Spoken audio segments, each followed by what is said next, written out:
Another day, another basketball stories na naman ang pagkukwentuhan natin. At ngayon nga ay pag-uusapan natin ang balitang paggawa ni Bam Adebayo ng 83 points ngayong araw at ang balitang pag-angat na ng Los Angeles Lakers sa standings ng Western Conference.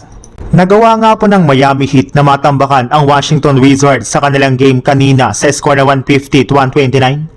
Sa pangunguna nga po ni Bam Adebayo na nakapagtala dito ng 83 points sa kanyang 20 out of 43 shooting sa field goal, 36 out of 43 shooting sa free throws at 7 out of 22 shooting naman sa 3-point line. At dahil nga po sa nagawang performance na ito ni Bam Adebayo, ay nalampasan na nga po niyang record noon ni Kobe Bryant na 81 points bilang pangalawa sa may pinakamataas na naitalang puntos sa isang game sa history ng NBA. Kaya trending nga po ang kanyang pangalan ngayon sa social media sa dami ng mga pumupuri sa kanya. Halos may malalaking personalidad pa nga po ang kinongratulate si Bam Adebayo. Pero kung may pumuri nga po sa kanya ay meron na rin naman nga pong hindi na-amaze sa kanya nagawang performance. May ilang mga fans nga po ang na-disappoint sa dami ng free throws na nakuha nito ngayong araw sa kanilang laban.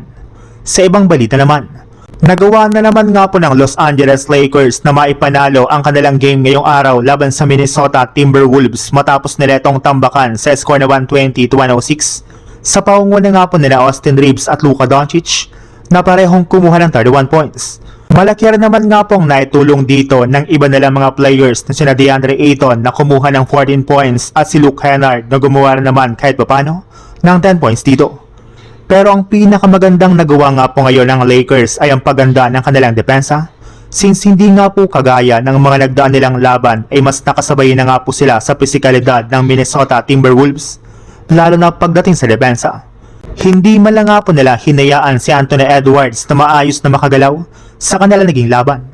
At dahil nga po sa pagkapanalo ngayong araw ng Lakers ay umangat na nga po sa 40 wins at 25 losses ang kanilang record bilang ika-top 4 sa standings ng West.